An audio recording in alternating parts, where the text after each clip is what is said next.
at the end of getting rid of that bad energy, that negative energy. We went through a lot of that last week, right? And we were talking about the Nyempo, right? Remember the Nyempo from last week? Antidote. We went through a number of antidotes or counteragents or makeup activities, right? And it's the third force in the order that Master Shantideva lists it. And the Perfection of Wisdom gives a very precise definition of an antidote. It's very specific.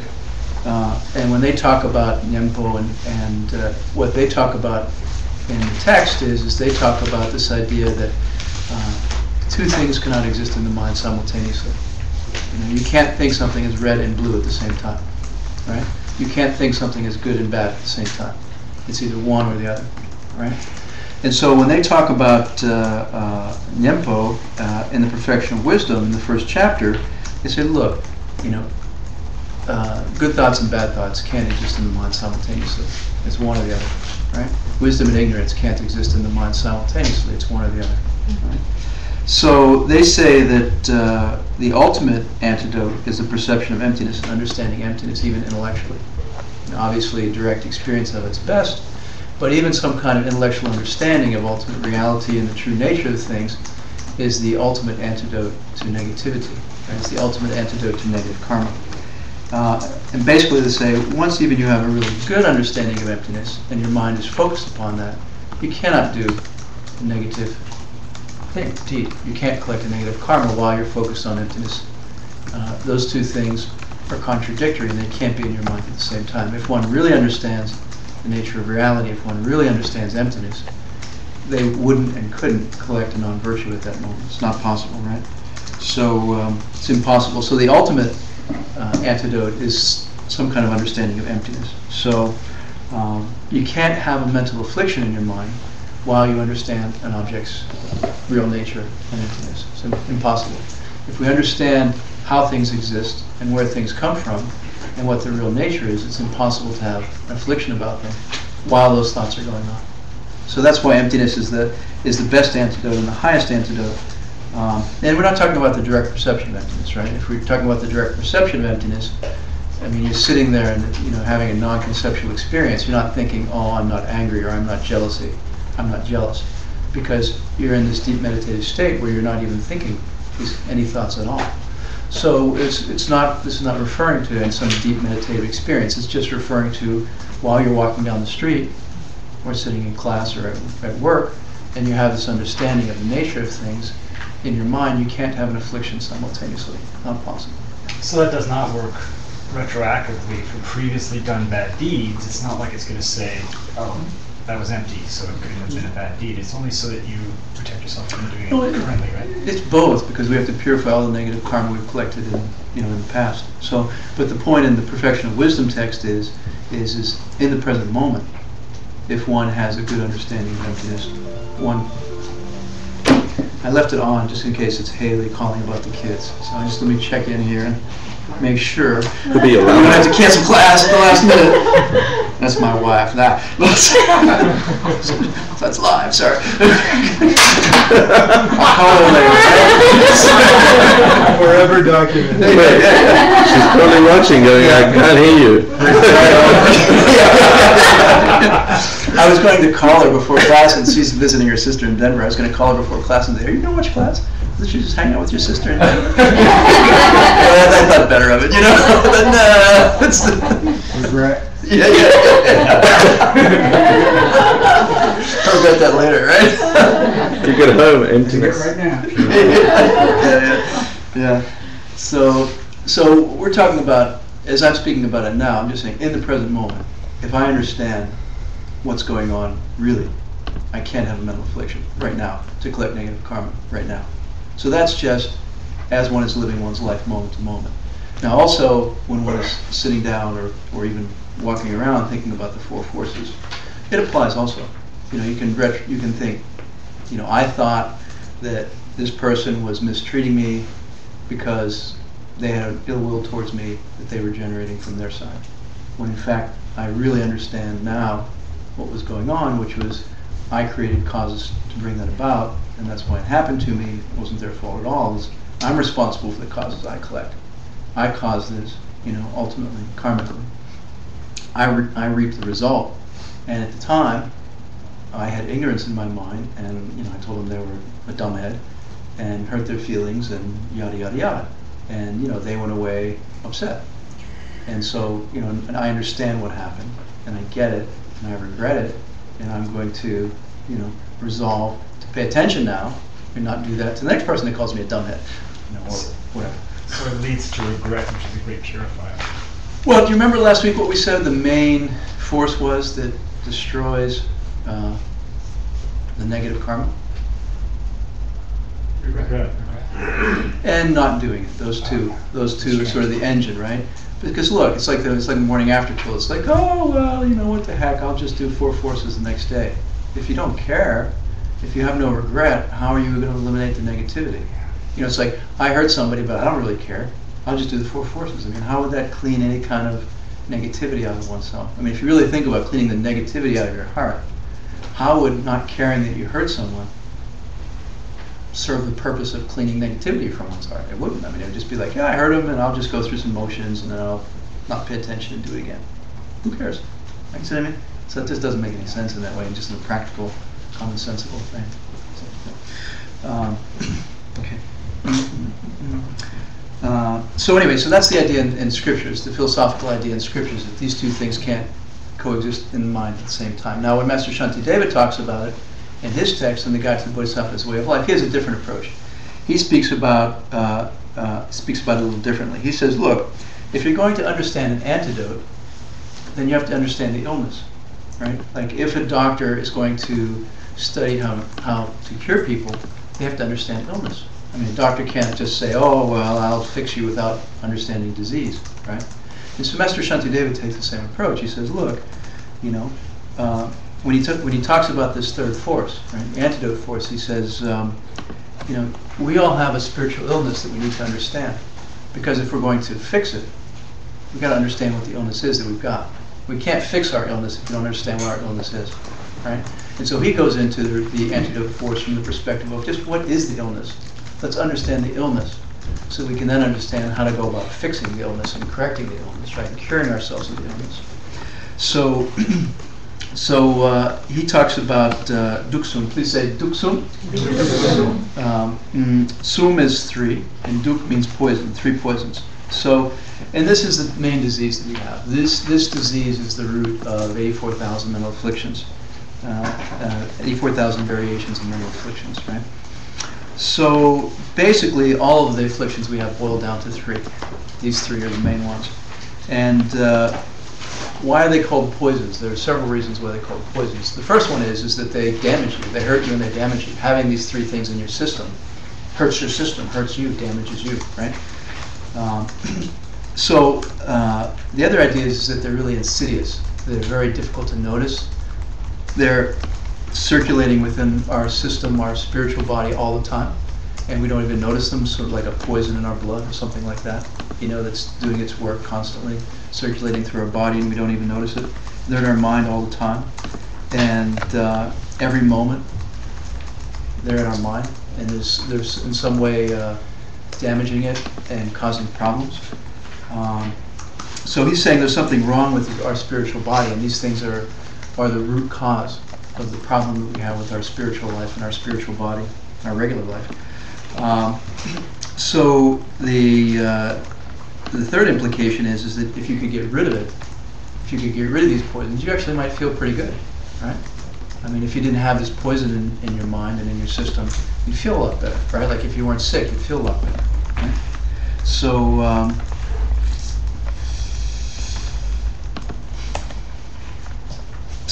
he's saying it's a spiritual disease, and it's very subtle and insidious, and we have it all the time, and if we didn't have it, we'd feel a lot better. So you get a little taste of it if you start to practice. The more one practices, the better one feels. We were speaking before class, right? One does one's practice, and one's like, wow, life really still sucks, but I feel okay. I'm feeling better, even though life still sucks.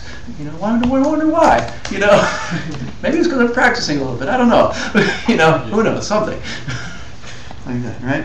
So the typical translation of these three poisons is attachment, aversion, and ignorance. And it's not really a good translation. Like when I think aversion, I think like, you know, or attachment is like, God, I really want that so badly. How can I get it? You know, but this is not really what they're talking about. They're talking not about something which you have a couple of times a day. Like how many times a day do you really feel some kind of like, I gotta have that, or some kind of like, oh, get me away from that, right? Not much. I mean, come, you know. So they're talking about something which is in our mind constantly. It's constantly present. So it's not that kind of aversion and attachment. So a better translation is ignorantly is liking or disliking something, and ignorance itself. Having some kind of like or dislike in our mind, and ignorance in our mind. More specifically, ignorantly liking things and ignorantly disliking things in a spiritual way, okay, and in a practical way, right? So we have to study what that means and what those terms refer to, right? Like, are we not supposed to like anything? Are we not supposed to dislike anything? Is that the point of Buddhism, right? Are we supposed to just go around saying, oh no, I don't really want anything, I don't really care what happens to me? I mean, is that the point of Buddhism, right? Is that what we're talking about? Hope not. I mean, is it true that when you get to be really good at your practice, you just don't care what happens to you because, you know, you've developed a high level of indifference to everything? I mean, no, right? Obviously not. I mean, obviously, we're supposed to like people. Bodhicitta is about loving people and caring about people, liking people, right? You know, we like being happy. We want to be happy. We want to reach ultimate happiness in paradise, right? So clearly, we've got to get a little more specific, right? I mean, is there something wrong with, you know, liking, you know, the latte in the morning, right? No. But is it ignorant liking? If so, or if not, why? And that's what we're going to talk about. You know, what is it? You know, is it some kind of? I mean, Master Shantideva is saying, look, you've got some kind of spiritual disease if you're liking things ignorantly. Does that mean the fact that I like the latte? I don't like, but you know, does that mean the fact that Hector likes a latte in the morning means he's got some kind of really nasty spiritual disease that he's going to, you know, really suffer from? So, you know, hope not. The reason that we are here and the reason we're studying is to try to collect the causes and to try to collect the virtue, you know, to have the best lattes we can and all the lattes we can and have like optimal, ideal lattes forever, if that's your thing. He has his latte, right? Or whatever it is, right? Yeah. So, you know, or are we just trying to reach a world where, you know, even if there are no lattes, we're happy anyway? You know? I mean, is that our goal? Is to just be like, yeah, you know, I'll work it out. So, I mean, people frequently say that. The goal of Buddhism is to just have this sort of neutrality and to not be bothered by anything, you know? To not be disturbed no matter what happens, to just be able to sit at home and take it, whatever comes, you know? It's like, yeah, I've learned equanimity. It doesn't matter if you hit me again, you know? So, and then there's this Western thing about like, well, I shouldn't have good things. I feel guilty when I have good things. I mean, I'm a Buddhist because I'm trying to deal with my guilt here, you know? You know, there's something wrong with being happy. There's something wrong with good things. And so, you know, it's very easy for people to turn things around when they hear these teachings and say, there's something wrong with liking things, something wrong with being happy. And, you know, Buddhism says that you have to suffer and be unhappy. You know, no, that's not the point, right? Although it can be turned around and made that way. So, so if you want a nice picture of the three poisons, where would you find it? We don't have it. At the front. It's in the front. Where would you find a good picture of the three poisons in the three wheel illustrations? of life. Yeah, the wheel of life, right? The center of the wheel of life. Which is, what do you find in the middle of the Snake, wheel? chicken, and pig. A chicken, a pig, a snake, and... A latte. Yeah, I don't think it's a latte. Drinking I think the latte. latte is in one of the outer hell. Pig has the latte. Yeah. It's in like the outer hell realm, the circle depicted there, right? Starbucks. That's what's in the boiling vat that they're dipping people in, you know? No. That would be heaven.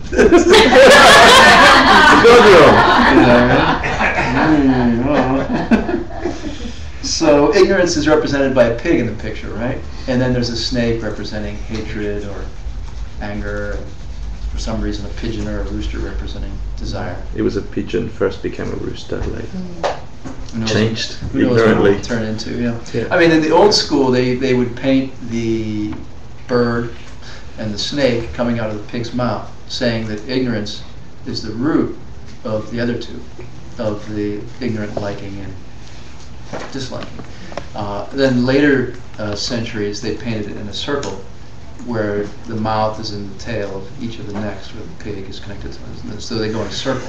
And the idea there, it's not wrong, the idea there is that one perpetuates the other. And so one leads to the other and perpetuates the other in a circle.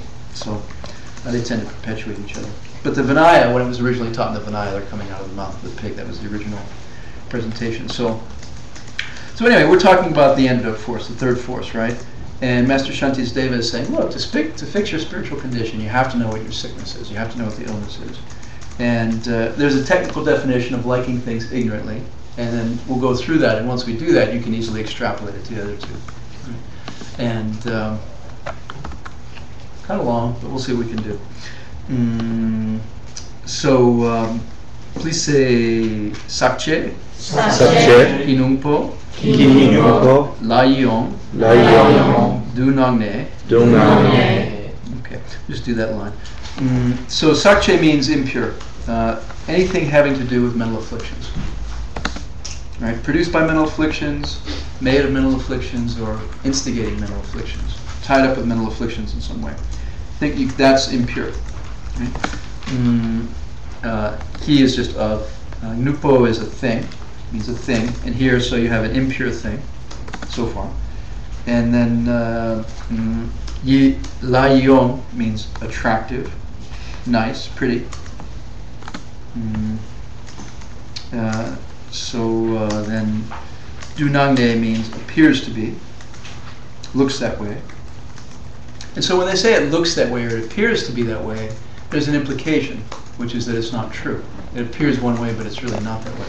So it's a read between the lines. He appears to be your friend is implying not really, right? Perhaps not, right? Something which is impure. So far we have something which is impure, which appears to be attractive. Okay? Wait, please say Rangtobki, Midrawar, Dupe, Semjung, Sempa. Okay. Rangtobki means under its own power. You could say independently. And so in Buddhist psychology, this refers to mental functions. And there are certain mental functions that don't rely upon others. So there are certain mental functions that can only appear in the mind when another mental function is present. One mental state has to be there for another mental state to arouse. Okay? So what they're saying here is that these mental functions are pretty strong. They can arise on their own without having to be supported by other mental functions. And Midrawar means doesn't want to lose it. So far we have something which is actually impure, is appearing to be attractive on its own. And this thing doesn't want to lose it. So we'll get the whole thing. So Semjung is mental function. And in different schools there are different mental functions. In one Buddhist school there are 50 mental functions. In another Buddhist school there are 60 mental functions. There are discrete mental functions, like jealousy is a mental function, for example. One school says there are 5 mental functions which accompany all states of mind. Another school says there are 10 mental functions which must be present and accompany all other states of mind. For example, capacity for feeling is always present in the mind, always able to perceive and detect and be aware of something. So you never lose it. I mean, you may be feeling neutral, but you're feeling something. You're aware of something, right? So it's technical and it's not the point here, but that's just the general idea. Your mind is functioning with different mental aspects. I don't know. So anyhow,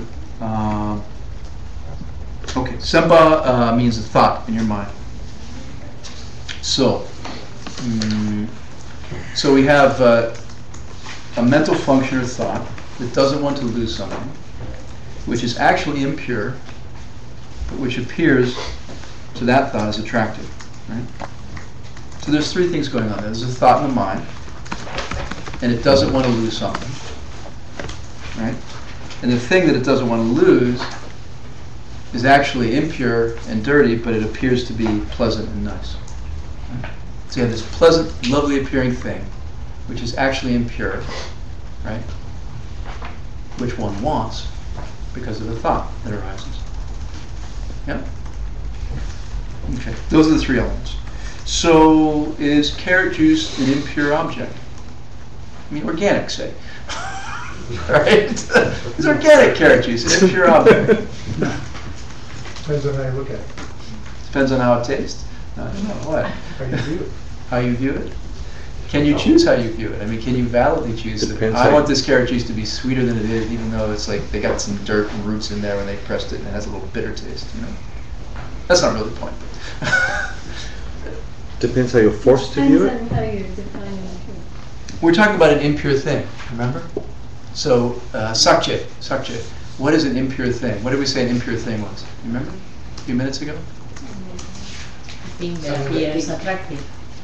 You think it's attractive. It What- appears. What makes something impure? Produced by impure karma. It is. Which has impure result. It is. It's Negative. caused by or that's okay. I don't remember either. It appears to have self-existent nature. Mental affliction. Yeah, it's an impure thing is tied up with mental afflictions. It's the result of a mental affliction. It's producing a mental affliction or motivating a mental affliction. Right? Okay. So that's an impure thing. So anything tied up with afflictions is an impure thing. Right. So we're going to talk about it. I mean, basically, it's anything which can make you unhappy. Right. And just about anything, virtually anything, can make you unhappy because it changes. Right. The nature of the things in this world is that they are produced by impure karma. The karma wears out, and they're gone. So let's say you're having a lovely meal, right? One has the experience and the taste of the lovely meal. One comes to the end of the lovely meal, it's over. And one gets hungry again, right? So it's an impure thing in that it's not sustained. The lovely meal has turned into hunger. Okay? The lovely meal cannot be sustained and cannot continue to produce happiness and pleasure and satisfaction. It has an end point, right? So good things arise, they have a duration, they fade, they're done. Something else arises, right? It's the nature of karma ripening, flowering, and wearing out, right? It's the nature of all impure karmas, is that they wear out, and when they wear out, we're on to the next karma, whatever it might be, right? So, If you knowingly know that it is going to run out, is it still impure? Like you have that latte, and you're like, yeah. But you know that you're like, it's going to be done, Mhm. even before you start it, and you know that, and you're okay with it, and then you're drinking it, and you're just appreciating every sip, and then Yeah. Does like, knowing, is it still impure? yeah, does You know it. does You knowing feel that, it. yeah, does knowing that somebody's going to mug you make it a less nasty experience? I mean, does knowing that you're going to be hungry make it less suffering? You see? So what Buddhism says. You were saying the end result would still be negative, Well, so therefore it's what Buddhism says is something which can turn into a pleasant meal, which can turn into hunger, right? Is an impure thing. Something which could turn into a kind of suffering is an impure thing by definition, right? Anything which can turn into suffering is impure, right? So that's the point here. So they're saying like anything that we do, right, which is tied up with suffering, right? Any karma that we collect, which is not pure, will wear out and will lead to suffering. And so that's why virtually everything that we can do in this life is tied up with suffering. Yeah. Well, most of us here, if not all of us, have been to teachings given by His Holiness the Dalai Lama, who is, we have to presume, competent to teach Dharma, and yet we've all seen people get up in the middle of it and walk out, sometimes visibly scowling or with some kind of negative reaction on their face. So if their unhappiness is an absolute measure of what is impure, then we have to attribute impurity to the teachings of His Holiness on the subject of Dharma. Why'd you say that? Well, because they're unhappy. They're unhappy enough to get up and leave. So it must be, therefore, by your own conjugation, that the teaching was impure, made them unhappy. But you're dealing with an issue of semantics, because in the sense that things are impermanent and changing and will inevitably lead to some sort of suffering, our form are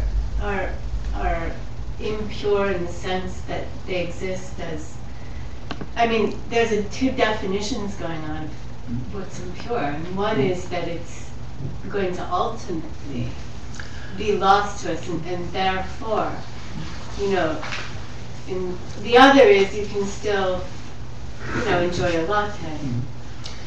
Well, let me try to say it in a little different way, okay? The fact that a good thing will wear out means that it's impure. Okay? If it were not impure, the good thing would not wear out. Okay? According to Buddhism, a pure karma will not wear out. A pure good karma will not wear out. So Buddhism says any karma that we collect that wears out, any good karma that we collect, right, that wears out, is by definition an impure good karma. Right? Yeah. I'm trying to piece the logic that says, if we were talking about the four forces, if your mind sits on regret or emptiness, even not ultimately, but just a conceptual understanding of emptiness, it can't be sitting on a mental affliction. So if you're experiencing a beautiful organic carrot juice, and at that moment you're abiding in the sweetness of the carrot juice, how can you say that produces the unhappiness of no carrot juice? Didn't say it produced it. You said when it wears out, you're implying it wore out. So think of it again. So let's go back to the idea of pure versus impure, okay? Because it's important that it's clear. What is,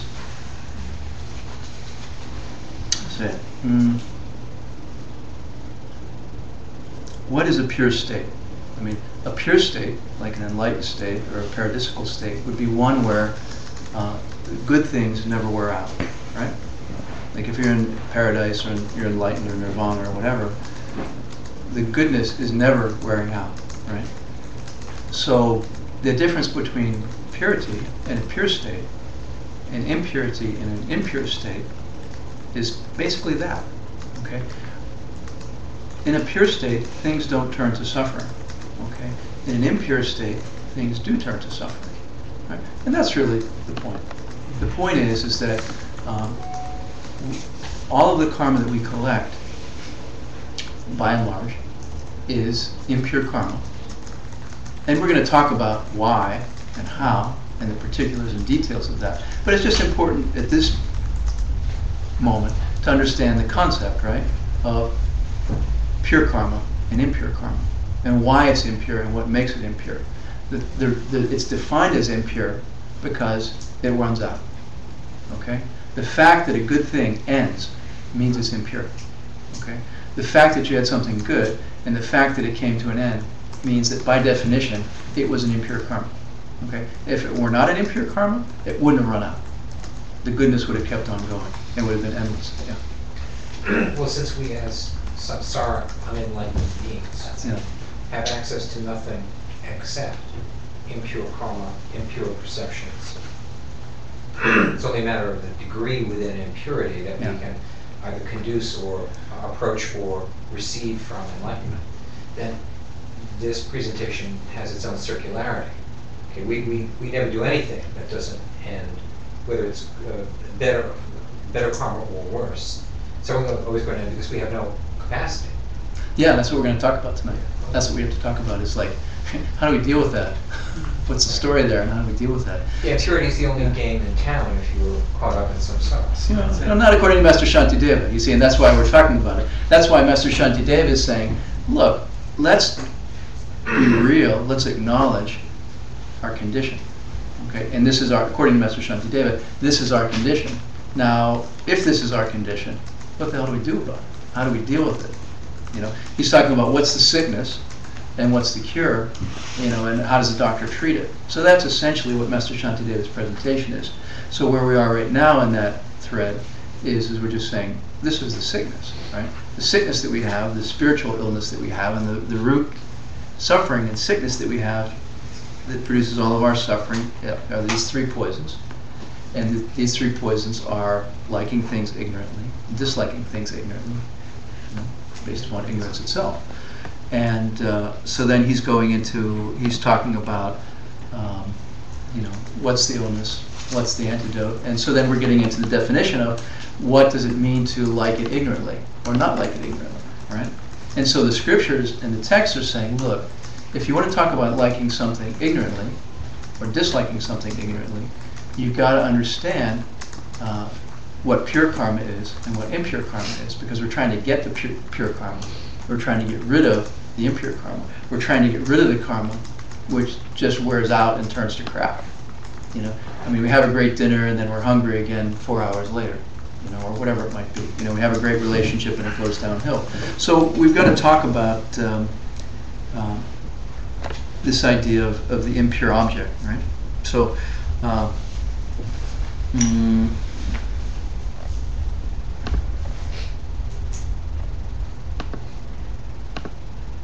sort of lost the thread here. I'm going to go back. So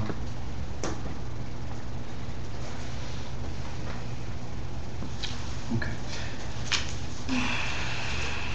So we're talking about liking something ignorantly, all right? And there was actually a great example I remember there was a story from medieval times. This was in a Christian text, and this idea of liking something ignorantly. There was a suitor who was very desirous of a nun. She was very beautiful, and of course she wore the nun's robe. And so he pursued her, and he pursued her, and he pursued her, and he wanted her, and he wanted her, and he finally cornered her in a courtyard, and he's like, oh, I just have to have you. And she's just like, really? Really feel that way? She's like, all right.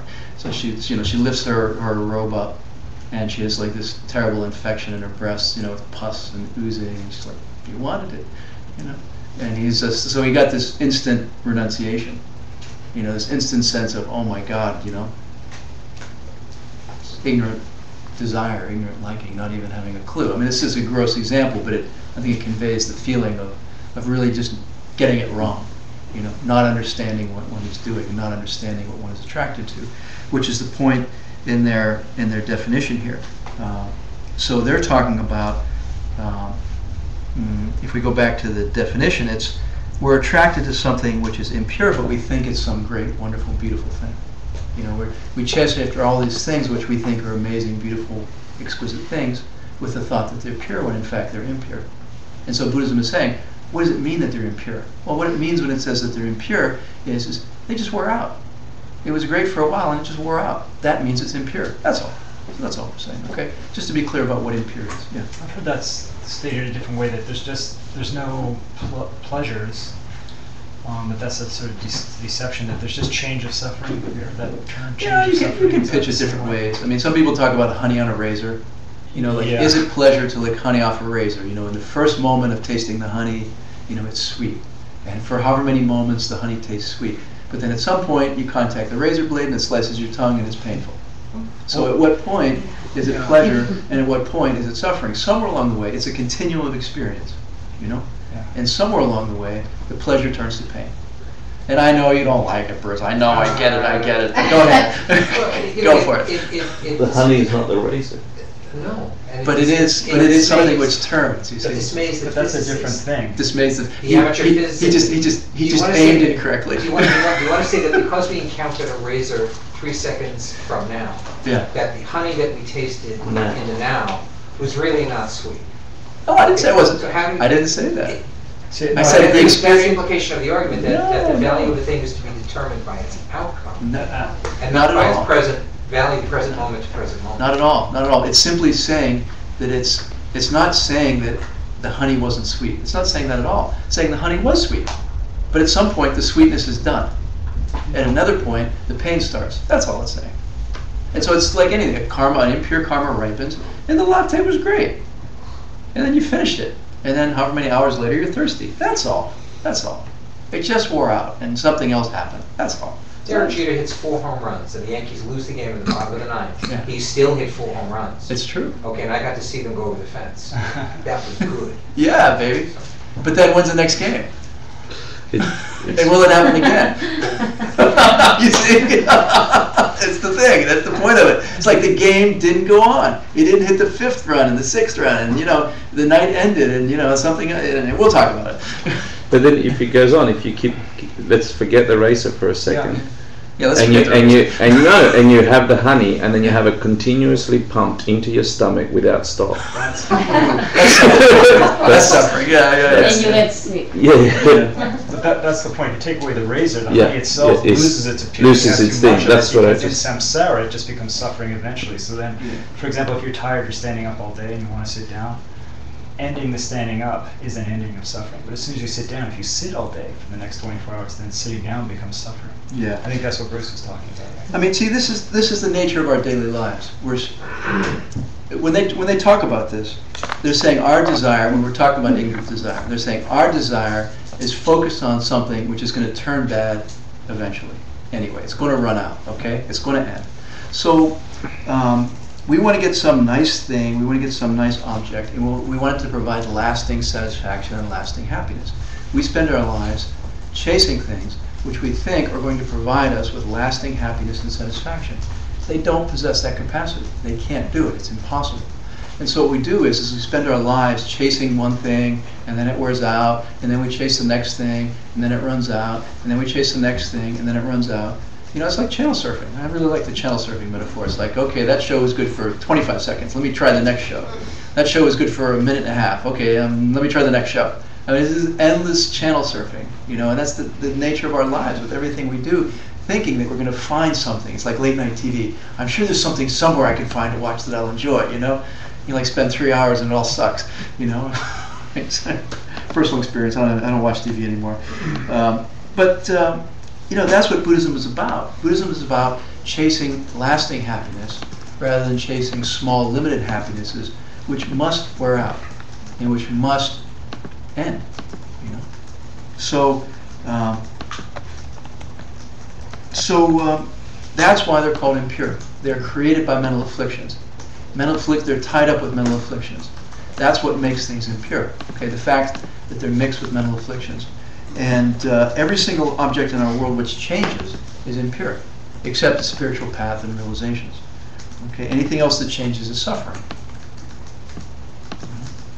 So, what does it mean to misunderstand an object, right?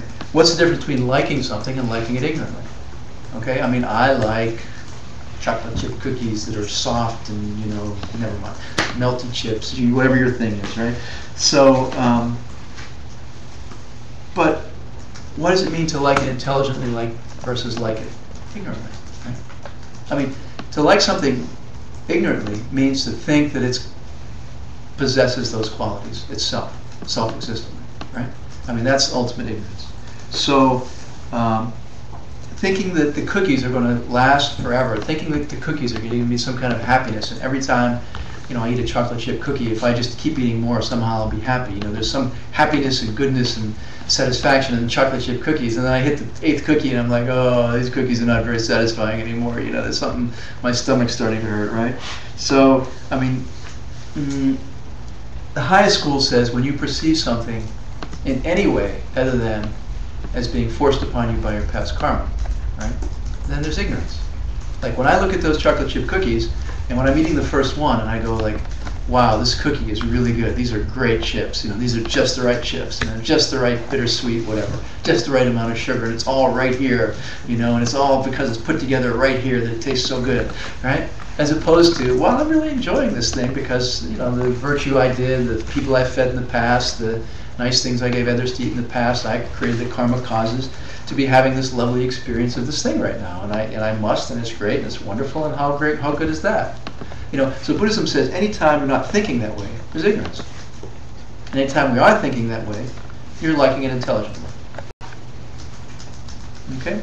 So anytime that we look at a cookie or something else and we think that it came from anything except our projections forced upon us by our past karma, anytime we think it's coming from somewhere other than our own mind, right? The reflection of our own mind, there's ignorance there. It's ignorant liking. So, me just eating a chocolate chip cookie in a plain old way involves ignorant liking. It's an impure karma, sadly. So, anyway. So, you know, what's the big deal, right? I mean, you know, is there something wrong with having ignorant desire or stupid desire towards a chocolate chip cookie? Not so much, but it depends, you know. I mean, how much do I want those cookies? And if I don't have the money to buy it, would I lift it, you know? And would I mean, it's not so much of an issue with the chocolate chip cookie generally, but there are plenty of things in life that we really want, right?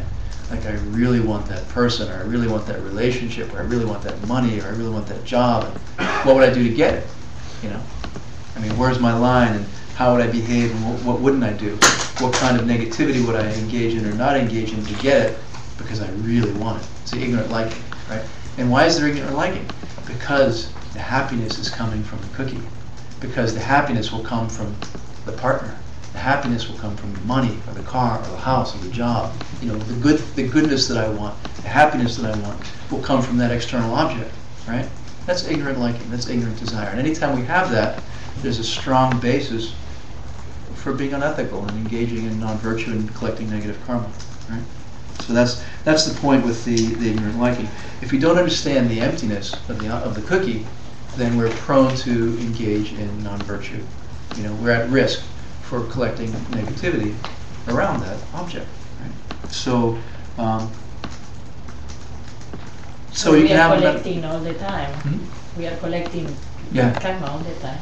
Collecting negative karma all the time. Yeah. So again, so the definition of intelligent liking or intelligent disliking is being aware that you're enjoying it because your past karma has ripened into this pleasurable experience of a soft, melty cookie with perfect chips that are, you know, melted just so, and just the right sweetness and everything else, just the right chewy texture. So if I like something ignorantly, I think that the chips and the butter and the flour and the sugar and the baker are the source of my liking that cookie. It's coming from the cookie, you know. It is a self-existent cookie, and because I found the right self-existent cookie, I'm having a pleasurable experience of it.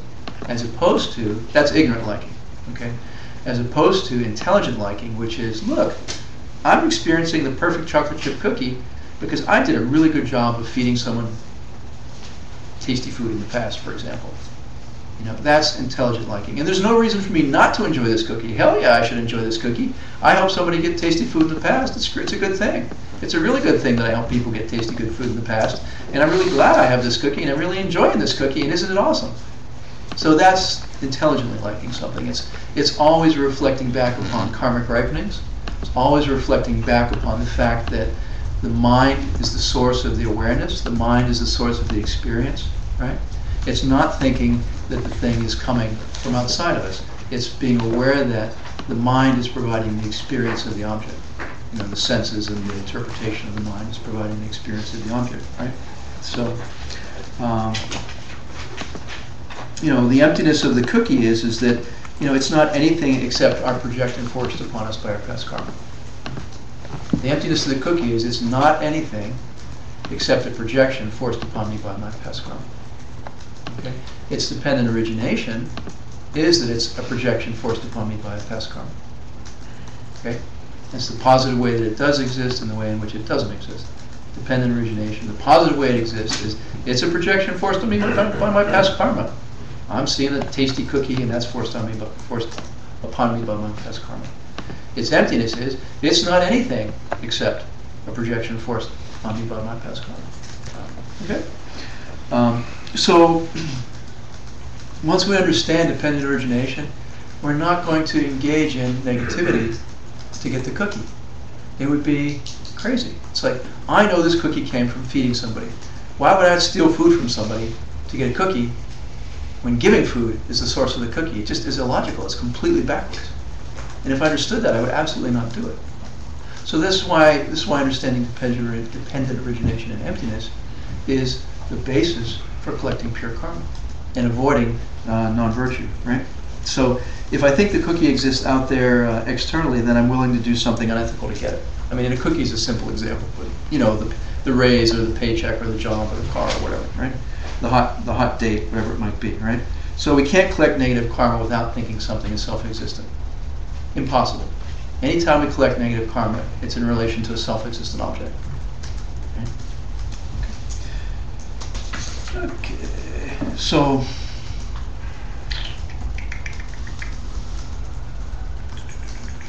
So it would be really ignorant to hurt someone, to get something, if we knew that the opposite action was the source of getting it. I mean, it just doesn't make any sense. So that's the point. You know, you can't have stupid desire if you understand the dependent origination of the object. So you'd have ignorance.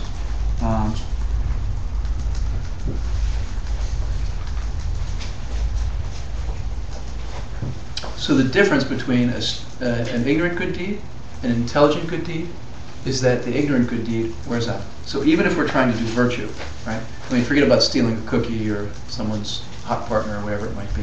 I mean, let's just talk about doing virtue, right?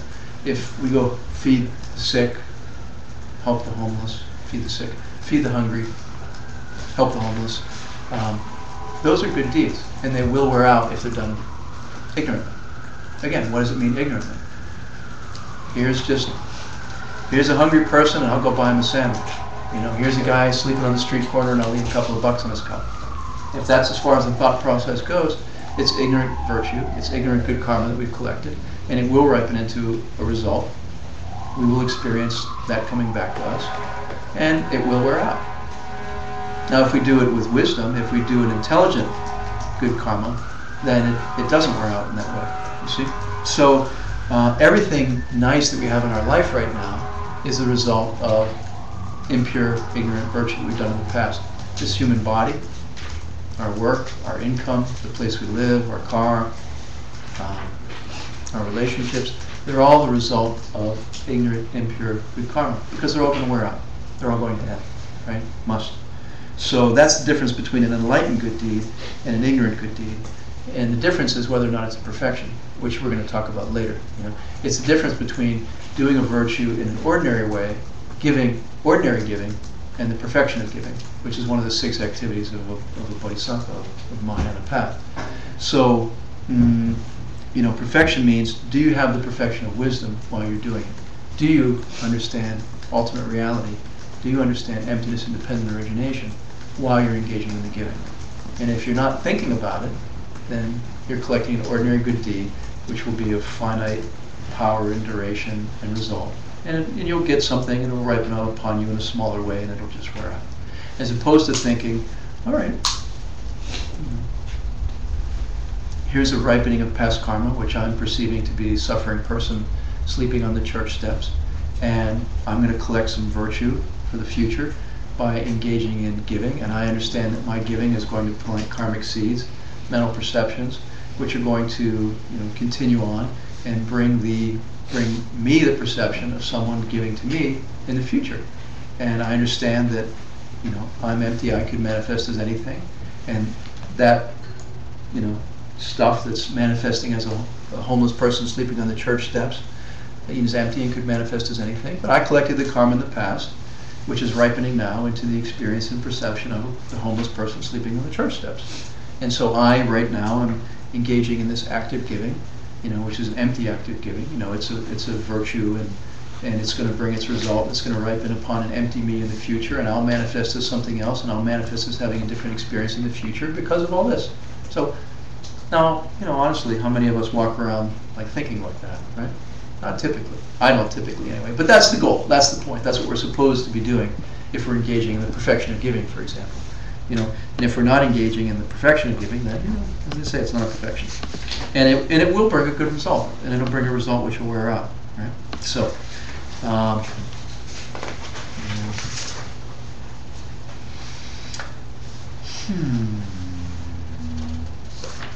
okay.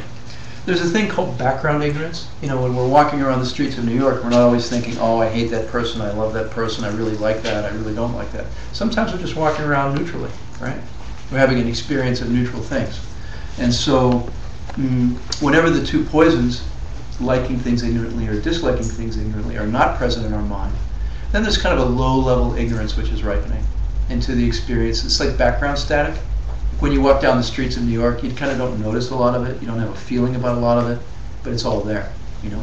And it all is sort of some kind of self-existent appearance that's just presenting itself to the senses. And so, you know, it's just this neutral experience that we have that ripens from the kind of background ignorance that we have in our mind, where we're just things are presenting themselves to us as self-existent all day long, and we're not thinking about it. You know, we're sitting here in the room, seeing self-existent people and hearing self-existent speech, and we go outside and see self-existent streets and cars, and we're not bringing wisdom to mind much at all. And as a result of that fact, that we're not bringing wisdom to mind much at all, then we're constantly collecting this karma of ignorance. You know, it's this low-level, sort of slightly neutral ignorance that we're collecting. And then it ripens as a result of just, you know, sort of a background, not too bad, not too good life. You know? And when we do have the poisons in our mind of ignorantly liking and ignorantly disliking things, then we're more actively collecting virtue and non-virtue in a more meaningful way, right? So like that. So, I mean, one has to, you know, you're essentially creating the neutral things of your future, right? With that kind of background ignorance, just sort of walking around going like, oh yeah, there's the cafe, I like that cafe. No other thought, right?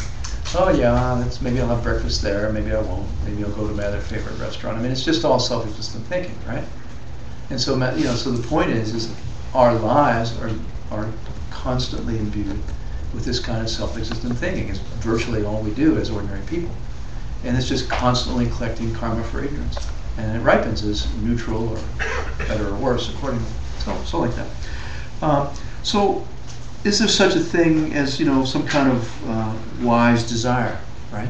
I mean, what would it be to like something intelligently, to desire something intelligently, right? I mean, we talk a lot about using wisdom to avoid suffering. You know, if you're at work and you have the unpleasant person and they're mistreating you, you know, should you respond in kind? I mean, let's say somebody is lying about you at work. Should you retaliate, right? Well, what do you think? I feel like I'm doing all the talking. You guys. Sounds like a diamond deal, John. I said it sounds like a diamond deal.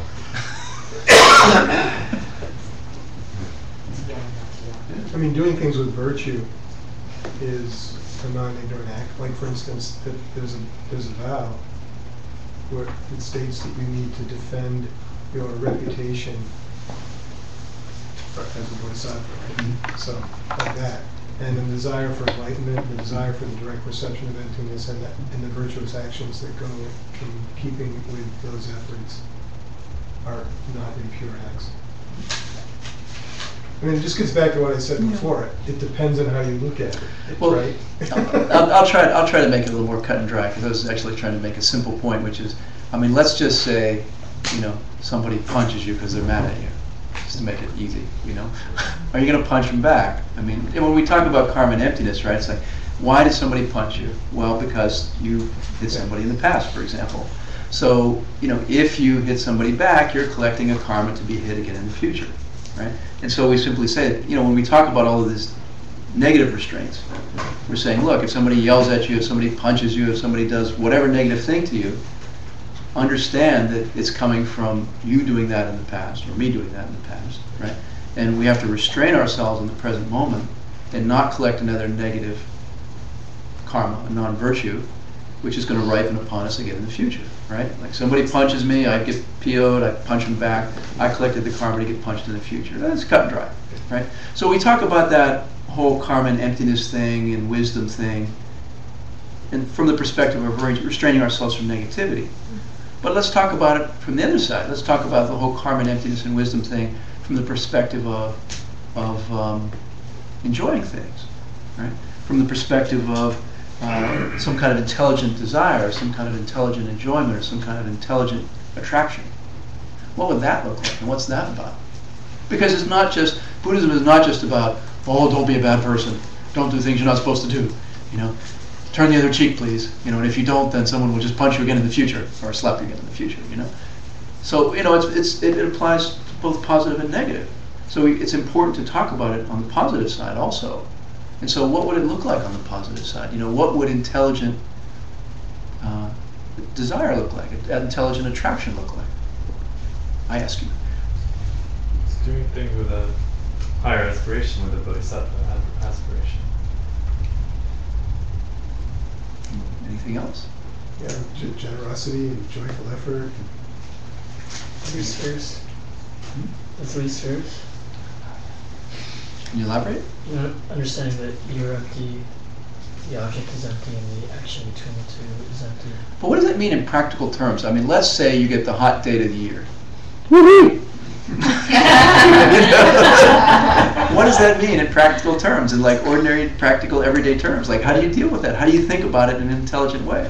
But everything that's happening, you're creating causes for your enlightenment. That it came from you having done some virtue, some goodness, Not from as the you're outside. totally enjoying the hot day, like utterly, completely engrossed in it. You're dedicating it, that all those people who might not have that, and you're wishing that upon any person that you're perceiving in your world that might be lacking that, you wish that to land on them.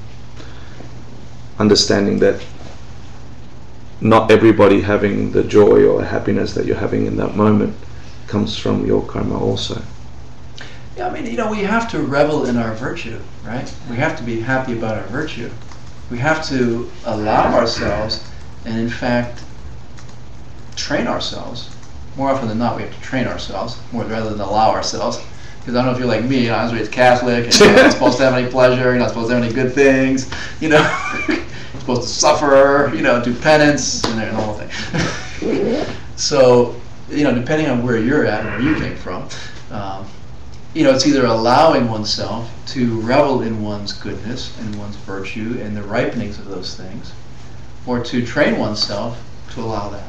Doesn't having the hot date, or for that matter, having the cookie, mean you're... I'd say woohoo to the cookie. Hot date, yeah. mean you're earning your good karma at that moment. Isn't that... At which moment? At the moment of the cookie or the hot date. I would ask you, what's the difference between a hot date and a hot date? What's the difference between a hot date and the hot date with a cookie? With intelligent desire. What's the difference between a hot date with desire and a hot date with intelligent desire? Yeah. I'm not talking about what you're doing on the date.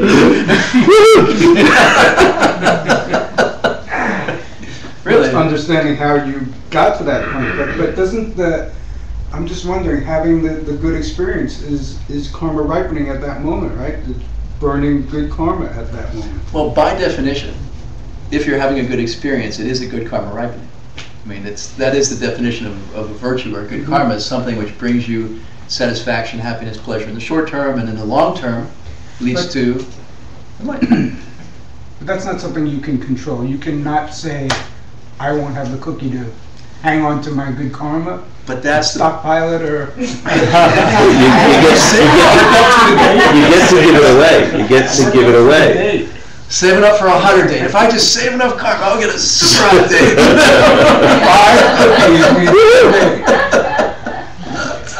But that's the point. That's what we're talking about. Is like, how do we think about this, and how do we address it, and how do we engage and relate to it, right? Is it a bad thing? Are you using up your good karma because you had a hot date, because you had a couple of good cookies? Yeah, please. I think we're starting to fixate on the cookies, okay? Oh, forget the cookies. So You want the hot date. Okay, never mind. I want to take the conversation to an entirely different direction. Let's talk about pastry. We're talking puff pastry or something else. There's a really great bakery not far from where I live, Country Boy in Lido Beach, and they really know how to bake. And they make petit fours like would kill an ox. Okay? And I really like these. And once one of my lamas was visiting my house, and I wanted to share the joy of the petit fours, so I got a whole bunch of them and I served them to Lama, and she liked them twice as much. Okay, as I mean, it was smacking her lips, and oh my God! And from that point forward, whenever she knew I was going to be anywhere near her, she requested that I bring up petit fours. So it got, as much as I liked the petit fours, I discovered that sitting there watching her have the petit fours was 10 times as much fun. 10 times as much fun. Okay, I would never, if she was there, I would never eat the petit four myself if I could get her to eat it, and I wouldn't feel cheated at all. Yeah. The enjoyment is it travels. Yeah. Okay, it really is relabeling. You can redefine what pleasure is. Eating the petit four or watching the Lama Yeah. And if you really love your Lama, it's much more. That's beautiful. Yeah, that's really beautiful. Yeah. It's true story. Oh, I think it's really beautiful. Yeah, it's great. I would begrudge anybody else the petty four, but my Lama is. I hear you.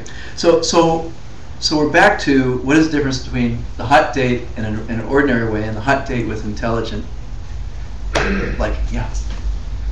Well, I was going to say, it seems like if you have, like, let's say the hot date example then, or whatever, where this is sort of an extension of what Bruce said in a way, which is if you're engaging in the activity in a manner that has sort of some degree of like bodhicitta inherent in it, where you are rejoicing in the fact that the other person is experiencing some joy, whether it's your Lama enjoying the pastry, or whether it's, you know, your hot date enjoying your company, or whether you're, you know, generating bodhicitta in the sense of, you know, making plans with your hot date to do good things for the world, or something like that. Then maybe you could have sort of a positive experience where you have that positive experience with bodhicitta in your mind and in your heart simultaneously, and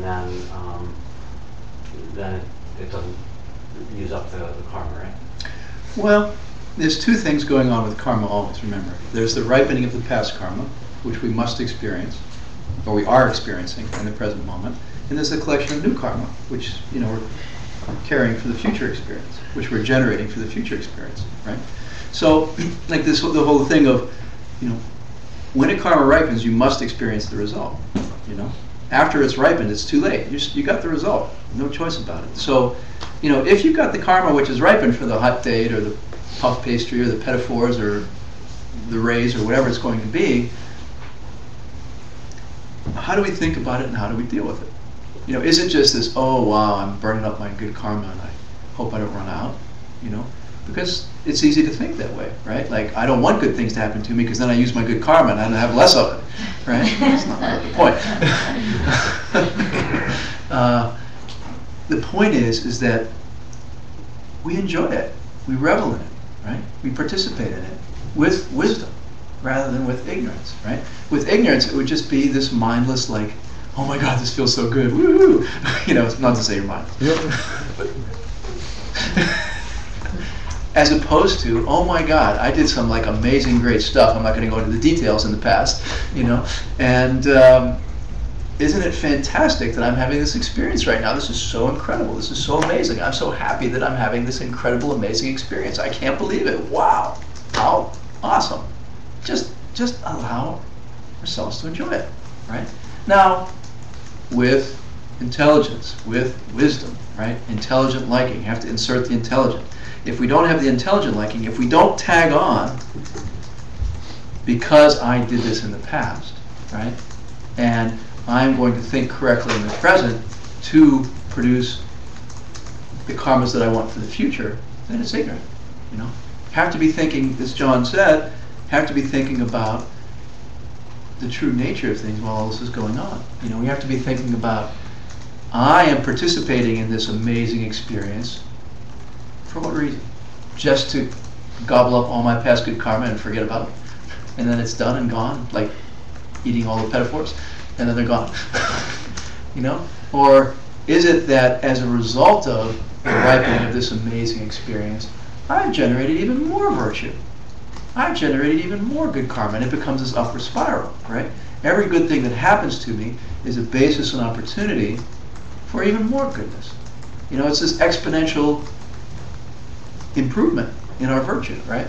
And so if one has, you know, one may not have bodhisattva vows, but if one has if one doesn't have bodhisattva vows, you can just be thinking about, yeah, I mean, this is an incredible experience. This is like empty object.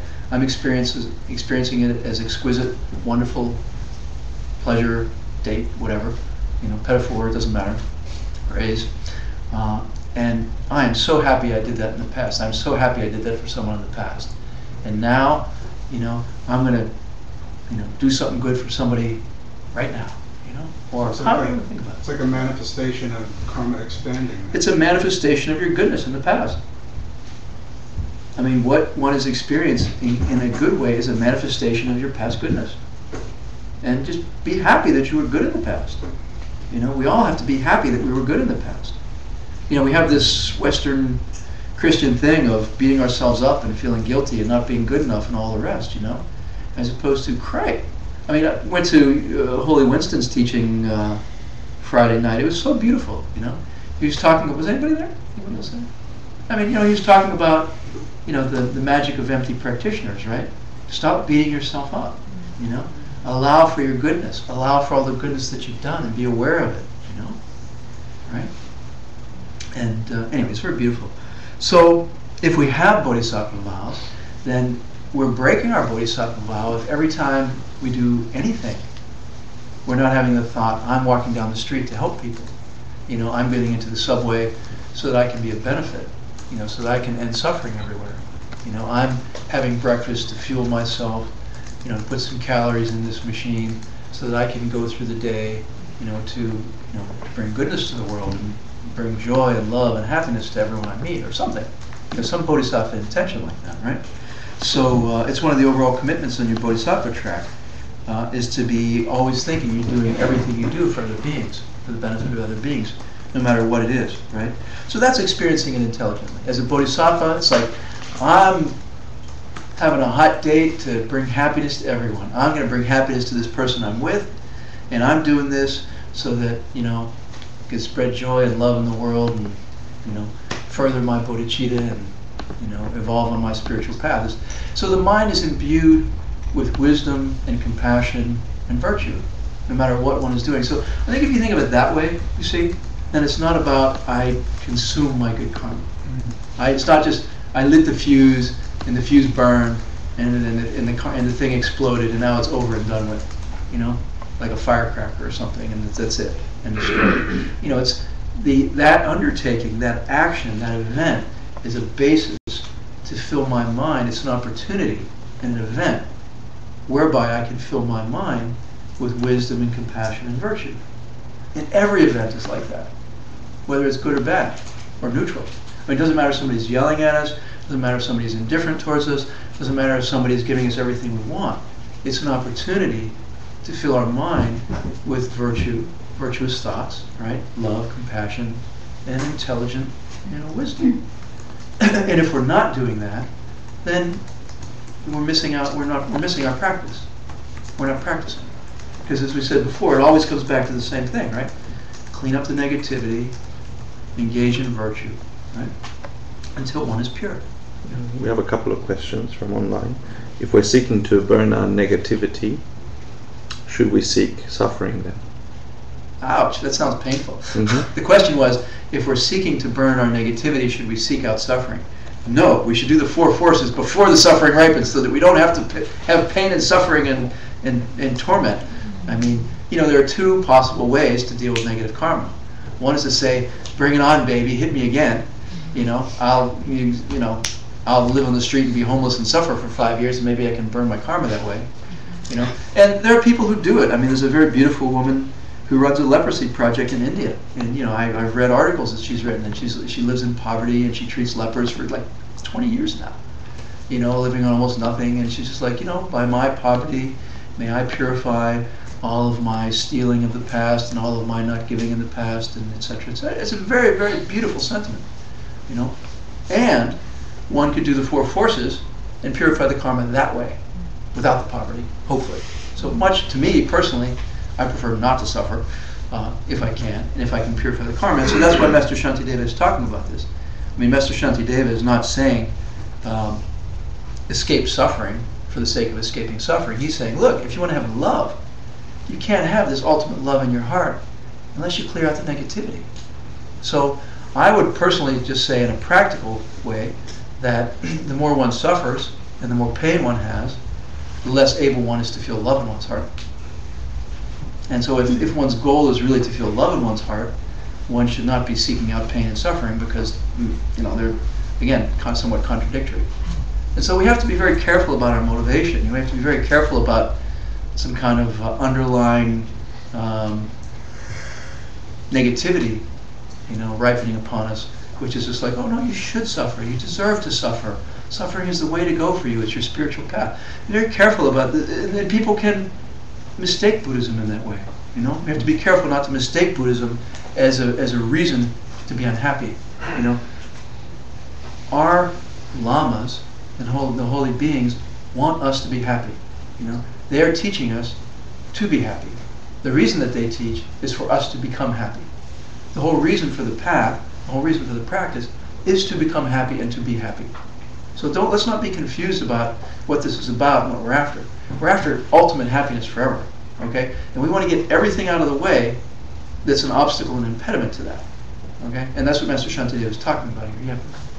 I would say, addressing the same question, that if you had an opportunity to court your own suffering as a way to expiate your own prior misdeeds, but you had an opportunity to cure somebody else's suffering instead, that's worth 100 times the experience of one's own suffering.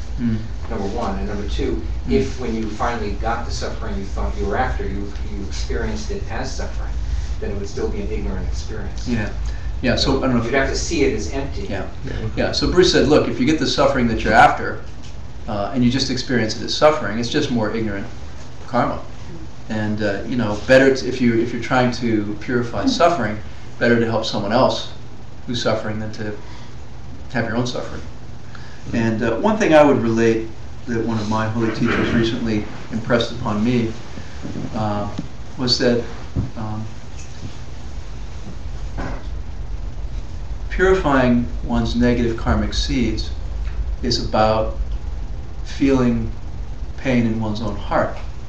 You know, karmic seeds, subtle mind stream is in one's heart, and so I have a tendency to not want to feel pain in my heart. You know, so if we're really talking about purifying negative karmic seeds and ripening negative karmic seeds, it's really about sitting in one's own heart and feeling all of the pain ripening there in one's heart and mind, you know, and allowing that, facilitating that in an intelligent way with the four forces, not just in a way to make oneself miserable. But, you know, the Bodhisattva is supposed to be purifying.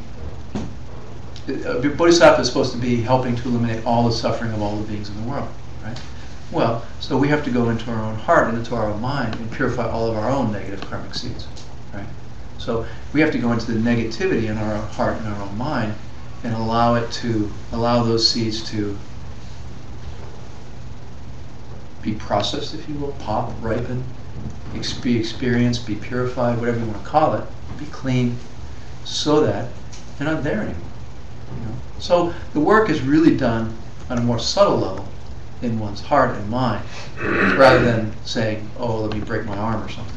You know, that's a very crude ripening and level of dealing with it. On a much more powerful and effective level, we're dealing with it at the level of our heart and mind on the karmic seed level. Right? Is there another question? There was, but it was seriously, how do we get a hot date? But so you don't have to answer that. Seriously though. Seriously, how do you get Let's take a break and then we'll try to. I don't know if we'll finish on time, but we'll try.